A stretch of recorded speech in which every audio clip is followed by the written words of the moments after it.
نبينا محمد وعلى آله وصحبه ومن تبعهم بإحسان إلى يوم الدين أما بعد. إخواني في الدين رحمني ورحمكم الله. فأخذنا أمس اختلاف الوارد في تفسير المأثور, perselisihan yang datang pada tafsir al-ma'thur atau bil ma'thur. Itu tafsir yang datang dengan riwayat. Qala Ibnu Abbas, qala Mujahid, qala Ikrimah, qala siapa ini? Ini bagaimana kita menyikapi perbedaan. Ibnu Abbas bilang begini, Ikrimah bilang begini, Mujahid. Ini bagaimana? Ini namanya tafsir bil ma'thur atau tafsirul ma'thur. Paham ya? Tafsir dengan riwayat. Ini buku-buku yang seperti Ibnu Katsir, tafsir At-Tabari. Ya, paham ini? Ini tafsir bil ma'thur. Bisa dipahami? Sebelum kita menentukan sikap, ini kita harus pahami pembagiannya. Bahwasanya ikhtilaf ini terbagi menjadi berapa? 3. Yang pertama, ikhtilafun fil lafzi dunal ma'. Perbedaannya, lafaznya beda, tapi maknanya sama. Ya, bukan pada makna. Maka ini tidak ada pengaruh pada maknanya. Apa contohnya? Wa qadha rabbuka alla ta'budu illa iyyah. Qadha di sini tafsirkan oleh Ibnu Abbas dengan apa? Amar. Mujahid, Ar-Rabi' bin Anas, Jabar. Ini 3 kata ini. Amar, wassal, aujaba. Ini tidak ada pertentangan. Paham ini? Wa hadhihi tafsiratu ma'naha wahid atau mutaqarrib. Penafsiran ini maknanya satu, sama atau dekat. Orang bilang apa sinonim? Ya, orang Indonesia. Maka ini la ta'thira li hadzal ikhtilaf fi ma'na al-ayat. Pengaruh perselisihan ini pada makna ayat. Ini yang pertama. Dan ini yang banyak. Ini yang banyak. Ya, ini yang banyak. Paham ini? Kemudian yang kedua, ikhtilaf fil lafzi wal ma'na. Perbedaan dari sisi lafaz dan makna. Wal ayatu tahtamilul ma'nayn. Dan ayat itu mengandung 2 makna tersebut. Li'adami tadad bainahuma. Karena tidak adanya kontradiksi, pertentangan antara 2 makna tersebut. Ya, lafaz makna berbeda tapi tidak ada masalah. Dan tidak ada pertentangan. Dan itu banyak dapat juga dalam penjelasan para ulama, guru-guru kita. Misalnya ini penafsiran ini tidak ada masalah. Ya, pahami? Bahkan ini makna, setiap makna ini menekankan makna tertentu, bahkan kalau digabung, ya, memiliki makna yang lebih dalam lagi. Itu sampai seperti itu. Ya, paham ini? Ini contohnya apa? Watlu alaihim naba'al ladzi atainahu ayatina fansalakha minha. Ila akhiri al-ayat. Sebab ini? Akan tetapi di sini ada 3 kompromi. Ya, ini kan asalnya memang berbeda, makna lafaz berbeda. Satu bilang ini, satu bilang ini. Ini komprominya bagaimana? Bahwasanya setiap mufassir yang menyebutkan ini di tafsir ini menyebutkan dalam bentuk at-tamtsil, contoh. Ya, paham ini? Jenis contoh. Nah, paham ini? Ini yang kata Syekh, wa yakunu al-jam'u baina hadzal ikhtilafi anna kulla wahidin minal qawlaini dzukira ala wajhi tamtsil. Seperti itu membahas tentang isim. Ya, isim itu macam-macam. Syajaratun isim, al-qalamu isim, ya, maktabun isim, syajaratun isim, seterusnya. Dan itu bahas tentang fakihah atau fawakih. Ya, kurma, buah, ya, fawakih buah-buahan. Paham ini? Si A bilang kurma, si A bilang anggur. Ini semua buah semua. Satu bilang rambutan, satu durian, masuk semua. Ini dari sisi penyebutan contoh. Kelihatannya berbeda, lafaz dan makna. Durian beda dengan rambutan, beda dengan kurma, dengan anggur beda. Tak ada yang bilang sama. Kalau ada sama harus diperiksa. Ya. Paham ini? Tapi apakah ini bertentangan? Maksudnya ini punya pengaruh pada tidak? Karena ini penyebutan dari sisi atau mungkin contoh seperti ayat ini. Ibnu Mas'ud mengatakan ini siapa ini? Alladzi atainahu ayatina fasalakha minha huwa rajulun min bani Israil. Seorang lelaki dari Bani Israil. Ibnu Abbas berkata, rajulun min ahli Yaman. Yang lainnya berkata, rajulun min ahli Balqa. Paham ini? Ini wal jam'u baina hadhil aqwal an tuhmal al-ayatu 'alaiha kulliyah. Paham ini? Ya, ayat ini bisa ini, bisa ini, bisa ini, bisa untuk orang Yaman, Bani Israil, langsung. Li'annaha tahtamiluha min ghairi tawad. Karena ayat ini mencakup seluruhnya tanpa ada pertentangan. Begitu pula wakaksan dihaqqa. Contoh kedua, wakaksan dihaqqa. Dihaqqa apa? Ibnu Abbas berkata, mamlu'ah, penuh. Mujahid berkata, mutatabi, susul menyusul. Habis satu, datang lagi, susul tidak habisnya. Ya. Ya beda kita kalau minum ya koktail, kopi teori, ya. Habis satu mau beli lagi mahal. Ya. Harganya satu sudah mahal. Tambah lagi pikir-pikir. Ya. Paham ini? Kalau di surga enggak usah khawatir. Habis satu susul menyusul. Ya, sampai puas, sampai poge. Ya. Dan tidak ada orang poge di mana? Di surga. Kenapa? Makan dan minumnya, hubungan suami istrinya tidak ada yang bikin kapok. Semua terus. Ya, kenyang, keringat, lapar lagi, minumnya terus. Ya, berhubungan dengan istrinya. Ya, sudah berhubungan perawan lagi. Paham ini? Pengantin baru terus. Ya, tidak usah. Paham ini? Tidak usah pikir mau capek, mau ini, tidak usah. Ya, situ tempat yang mati. Ikrimah mengatakan Sofia. Ini apa isinya murni, ya Sofia. Dan tidak ada pertentangan dari tiga makna. Betul beda makna, beda lafaz. Tapi bertentangankah? Misalnya kita katakan ini gelas penuh. Kemudian dia susul menyusul. Kemudian isi gelas ini murni. Misalnya madu murni, susu murni. Pertentangan? Tidak. Bisa berjalan bersama tiga-tiganya. Ya. Gelasnya penuh, susul menyusul, isinya murni. Bisa. Pertentangan tidak.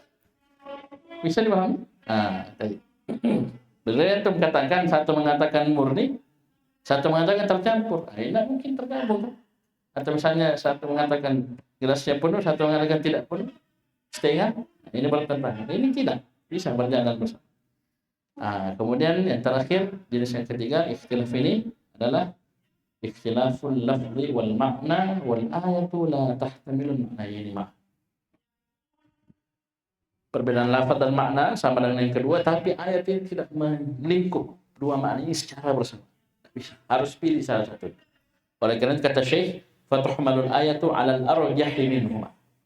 Maka kalau ada dua makna ini makna lafaz beda, lafaz dan makna beda, dan ayat tidak bisa mencakup kedua-duanya, maka kita bawa ayat tersebut kepada yang paling rajih dari keduanya.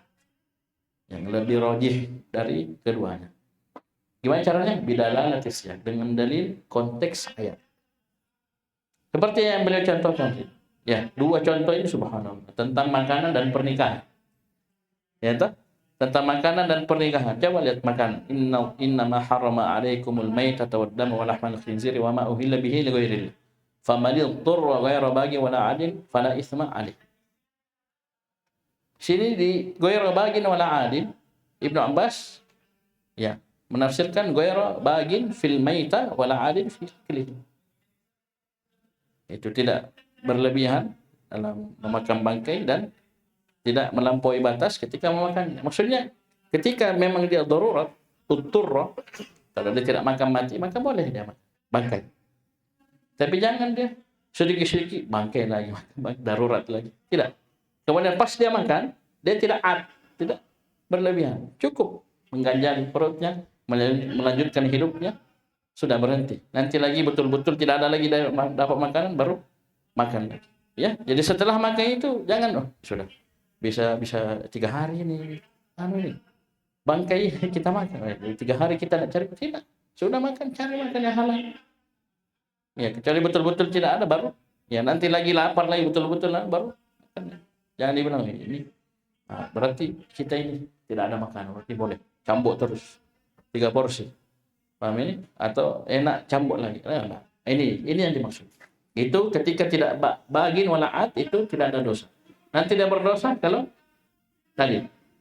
Tambah, enak tambah, itu sudah dosa. Paham ini? Wakilah, dan dikatakan ini apa lainnya, ghairu kharijin 'alal imam wala 'asim bi safar. Hukum ini berlaku selain orang yang khuruj 'alal hukam, yang melakukan apa? Pemberontakan kepada pemerintah dan juga tidak bermaksiat dengan melakukan safar, ya, untuk perkara tersebut. Paham ini? Ini dua makna lafaz berbeda. Satu tentang makanan, bangkai, dan makan memang konteks ayat jelas arahnya ke situ. Satunya tentang pemberontakan dan safar, untuk melakukan itu safar maksiat. Sini wal arjahu yang pertama. Karena la dalila fil ayat ala tsani. Karena tidak ada dalil dalam ayat, konteks ayat ini, teks ayat ini untuk pendapat yang kedua. Karena maksudnya dengan dihalalkannya apa yang disebutkan bangkai dan ini daf'ud darurah. Itu mengangkat darurah. Kita tidak mati. Itu. Dan ini mencakup semuanya, ya. Wa hiya waqi'atun fi halil khuruj 'ala al-imam wa fi halil safar muharram wa ghairi dzalik. Dan ini mencakup seluruhnya. Ya, jadi walaupun beliau merajihkan pendapat yang pertama, tapi beliau menyebutkan contoh dari pendapat yang kedua, bahwasanya ini kondisi bukan hanya pada orang yang khuruj 'alal hukam, semua kondisi berlaku. Ya. Paham ini? Safarnya haram berlaku. Nah, karena syahidnya adalah titik penekanan daf'ud darurah. Contoh yang lainnya apa? Wa in talaqtumuhunna min qabli an tamassuhunna wa qad faradtum lahunna fariidah fa nisfu ma faradtum. Ya. Jika kalian menceraikan mereka, istri-istri kalian, sebelum kalian menyentuh mereka, dalam keadaan ini waw haliyah, dalam keadaan kalian telah mewajibkan untuk mereka mahar. Ya. Paham ini? Maka fanisfu ma faradtum, kalian harus menyerahkan setengah dari mahar tersebut. Illa, kecuali satu, ayyafun. Ini, kenapa nunnya tidak hilang? Karena dia mabani. Nunnya dan nun niswa. Fi mahalli raf'il fa'il. Wawunya bukan wawu jamaah. Iya. Sama ini bukan wawu jamaah. Jadi dia mabani ala sukun liittisalihi bi nun niswa. Jadi dia manasab, tapi setelahnya mabani ala sukun fi mahalli nasb. Kecuali mereka itu para istri memaafkan. Jangan ambil semua. Cari apa lagi? Ya, wanita yang kau suka. Ya, paham ini? Aw ya'fu alladhi bi yadihi 'uqdatun nikah, atau orang yang di tangannya akad nikah itu memaafkan. Di sini siapa ini? Orang yang tangannya akad nikah. Ali bin Abi Thalib radhiyallahu anhu berkata, ini adalah az-zawj, suami. Ya, maksudnya suami ini memaafkan, misalnya takalana sorong nih, sudah ada sorong 50 juta. Ya, dia sendiri yang cerai toh? Dia yang cerai kan? Dia semua sebenarnya. Tak, saya cerai. Paham ini? Dari sisi mahar kan ini sudah 50. Ini 50 juta kembali atau tidak? Setengah kan? Sesuai dengan hukuman. Tapi kalau dia bilang suaminya lengah saya, pasal banyak juang, saya cari yang lain yang tidak camuk. Bisa paham ini? Yang tersinggung yang camuk ya. Contoh saja. Paham ini? Dia memaafkan. Sekarang saya tanya rezeki. Kalau misalnya 50 juta ini akhwatnya ambil. Karena suami bilang ambil. Boleh? Boleh. Kayaknya dia tuh. Uangnya dia mahal. Atau yang tadi sebaliknya. Ya. Si istri yang memaafkan. 50 juta itu bilang, ya mau banyak jualnya orang bapakku. Ambil semua, kita cari saja wanita yang kita cinta dan suka. Ya. Paham ini? Ini. Pendapat yang lainnya, Ibnu Abbas berkata, ini huwal wali. Ya, ini adalah wali. Yang di tangannya ketika adalah wali. Bisa paham ini? Ini kan beda, wali, zauj, jauh. Beda mana? Beda lafaz. Dan tidak mungkin digabung. Iya. Bertengkar misalnya, mana sekarang? Anggaplah berselisih. Suami bilang, saya maafkan, habis semua. Misalnya, suaminya bilang, saya ambil semua. Walinya bilang tidak. Nah, siapa yang mengambil pendapat? Nah, sini kan berpengaruh ini. Pembahasan ikhtilaf seperti ini. Mana yang rajih? Pendapatnya suami kita ambil atau pendapatnya wali? Bisa paham ini? Jadi, misalnya suami bilang saya ambil saya ambil setengah. Oke. Okay. Dia bilang wali ini ya setengah maksudnya sesuai dengan ayat. Wali ini bilang tidak. Ya. Kalau sudah akad ini kita rugi banyak, tidak boleh kau ambil apa-apa. Maharmu 50 juta, tinggal. Sekarang bagaimana? Kita katakan suami yang punya ketentuan. Ya, dia punya hak ambil setengah. Ya, setengahnya untuk wanita, setengahnya itu hak dia. Kecuali dia maafkan. Ya, kalau dia maafkan ya sudah ambil semua. Ya, paham ini? Tapi ini yang rajih. Pendapat dari sisi yang pertama dilalalatil makna alaih, karena pemikiran makna atas hal tersebut. Yang kedua karena ada riwayat dari Nabi sallallahu alaihi wasallam. Ini murojaah sedikit. Jadi subhanallah ini akan banyak berpengaruh. Antum akan mengingat pembahasan ini ketika antum membaca tafsir seperti tafsir Ibnu Katsir. Ya, tafsir At-Tabari. Ya, paham ini? Tafsir Al-Qurtubi dan yang lain. Itu tafsir bil ma'tsur. Ini ulama ini bilang ini gimana? Mana yang kita pilih? Paham ini? Nah, jangan sampai dia masuk yang kedua. Apalagi yang pertama. Ya, yang pertama memang beda ini disebutkan 10 pendapat misalnya. Ternyata itu mananya sama? Mananya sama. Bisa paham ini? Mananya sama? Mananya sama. Begitu pula pendapat yang jenis yang kedua. Beda lafaz, beda makna. Tapi ternyata itu ala sabili tamtsil. Ya, berarti tak ada masalah. Bisa ini, bisa ini, bisa ini. Nah, pembahasan terakhir dalam pembahasan tafsir ini tarjamatul Quran. Ini pembahasan terakhir di pembahasan at-tafsir. Baca.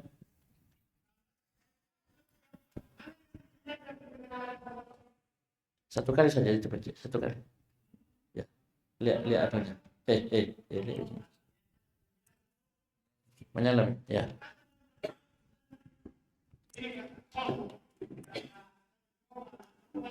Bismillah. Alhamdulillahilladzi hadana lihada wa ma kunna linahtadiya laula an hadana Allah. Asyhadu an la ilaha illallah wahdahu la syarika lah wa asyhadu anna Muhammadan abduhu wa rasuluh. Qala Syekh Muhammad bin Shalih Al-Utsaimin rahimahullahu taala ghaffarallahu lahu wa walidayhi wa lil muslimin. Tarjamatul Qur'ani. At-tarjamatu lughatan tutlaqu ala ma'anin tarji'u ila al-bayani wal idahi. Baik. Kata beliau rahimahullah, tarjamatul Qur'an. Penerjemahan Al-Qur'an. At-tarjamatu lughatan, tarjamah secara bahasa itu tutlaqu ala ma'ani. Itu digunakan untuk beberapa makna. Ma'ani nakirat setelah jumlah. Beberapa makna yang tarji'u ilal bayan wal idah. Yang mana makna-makna ini kembali kepada makna al-bayan wal idah. Penjelasan, ya, menjelaskan, menerangkan. Ya. Ya, maknanya banyak, tapi makna ini disimpulkan kepada dua, al-bayan wal idah. Menjelaskan dan menerangkan. Coba antum lihat ya. Ada orang bahasa Bugis, jelaskan dalam bahasa Indonesia. Apa itu dia bilang? Ya, saya tidak tahu. Ada jelaskan. Oh begini. Oh paham. Oh, itu kan menerjemahkan kan dari bahasa Bugis ke bahasa Indonesia atau bahasa Indonesia ke bahasa Bugis.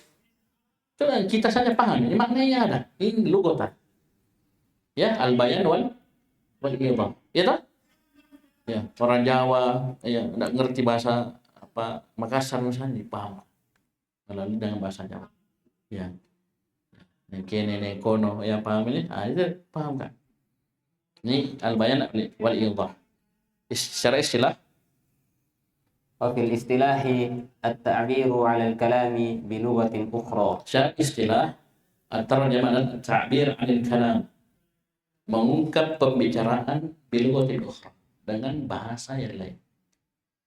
Misalnya kita berbahasa Indonesia, ya.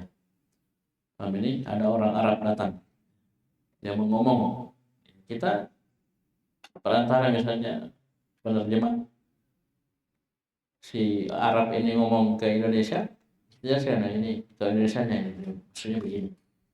Ya, siapa orang Indonesia mau ngomong ke Arabnya, kita jelaskan pakai bahasa Arab. No. Ya, hadza huwa yurid kada wa kada. Bisa paham ini? Jadi takbiru anil kalam bil lughatin ukhra. Mengungkap pembicaraan dengan bahasa lain. Itu tarjamah saja.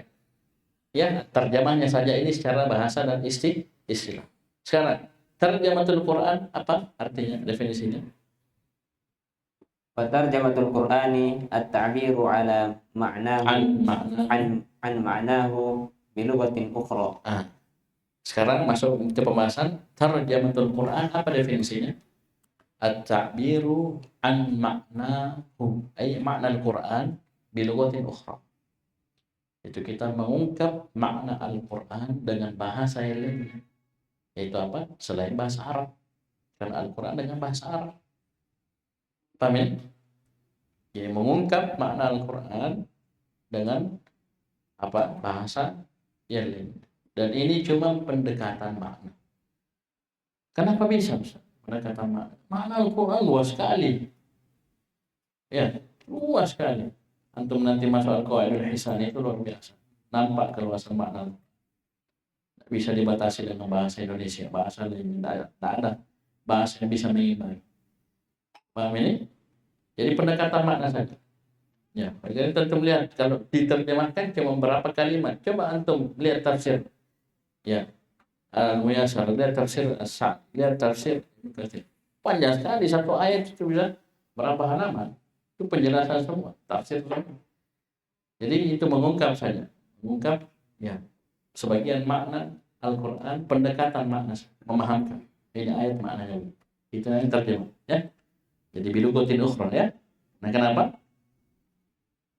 diterjemahkan dengan bahasa Malaysia, dengan bahasa Inggris, dengan bahasa Indonesia, dengan bahasa Thailand, di bahasa muslim seluruh dunia kan, bahasa Rusia banyak muslim bisa. Ini maksudnya terjemah ya, terjemah.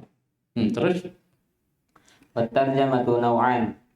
Ahaduhuma tarjamatun harfiyyatun wa dhalika bi an yudha'a tarjamatu kulli kalimatin bi izaiha.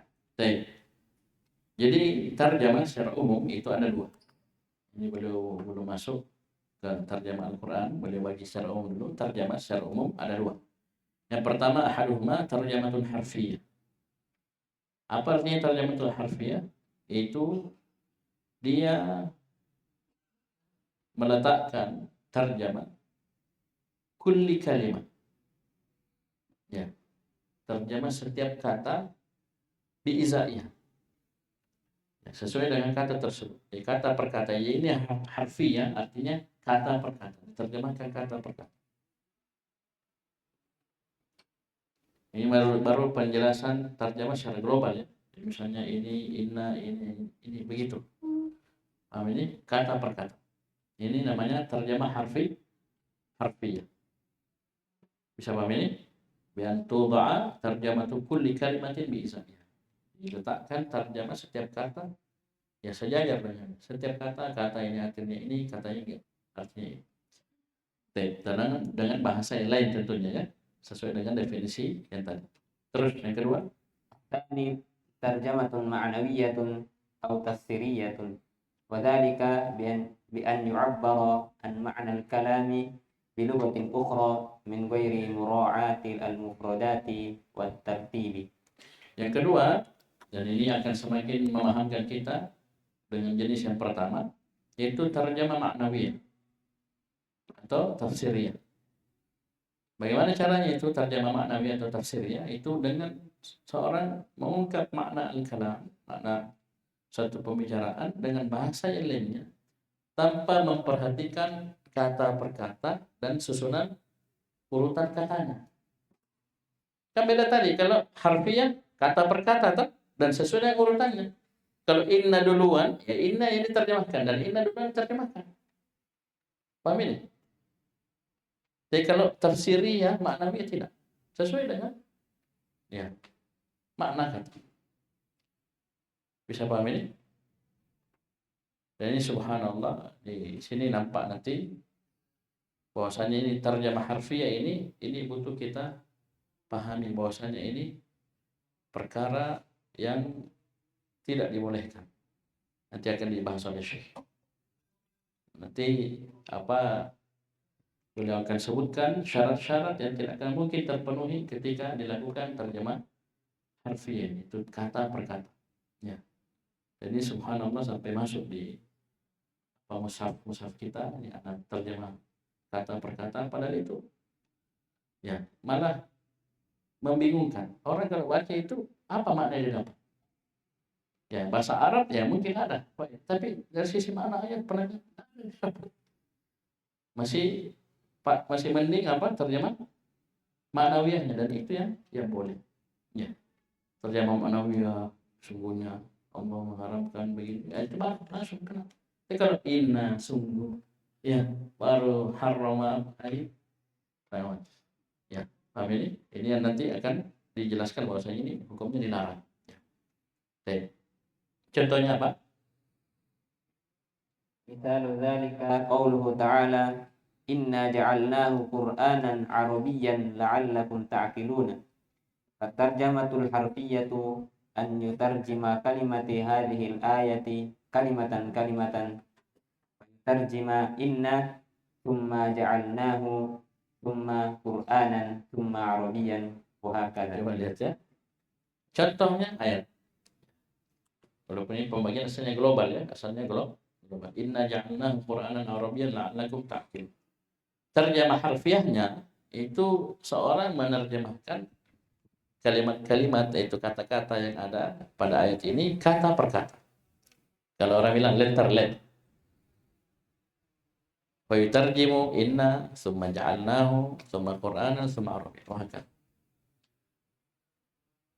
Sekarang antum baca inna sungguhnya, nah kan, terus potong-potong begitu. Sekarang ada makna itu.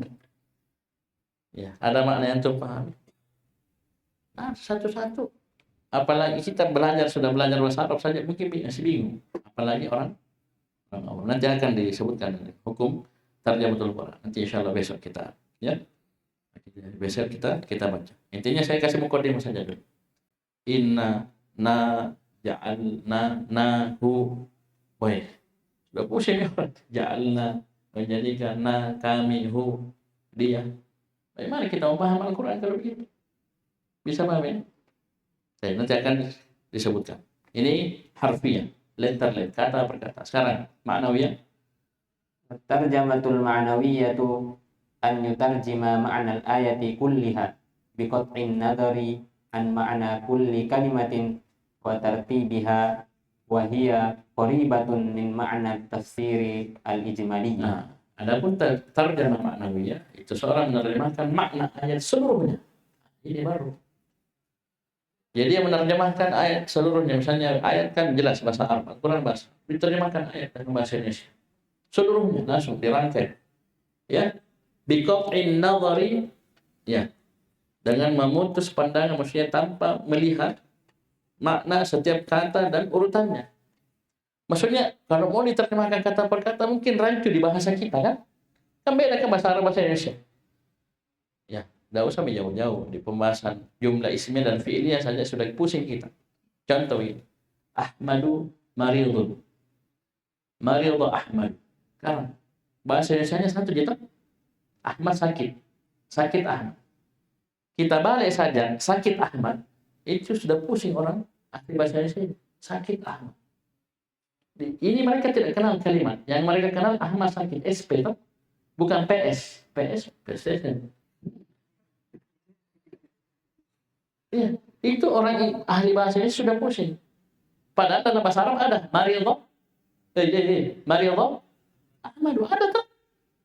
Sakit Ahmad. Ahmadu maridun, Ahmad sakit. Pusing tak?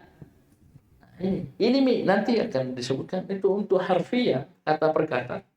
Paham ini? Silakan antum terjemahkan. Tapi dari sisi untuk Al-Qur'annya sendiri ini tidak cocok. Karena tidak terangkai. Ya, tidak terangkai kata-kata tersebut. Apa makna pengaruh kita inna, na, nahnu, terpotong-potong begitu.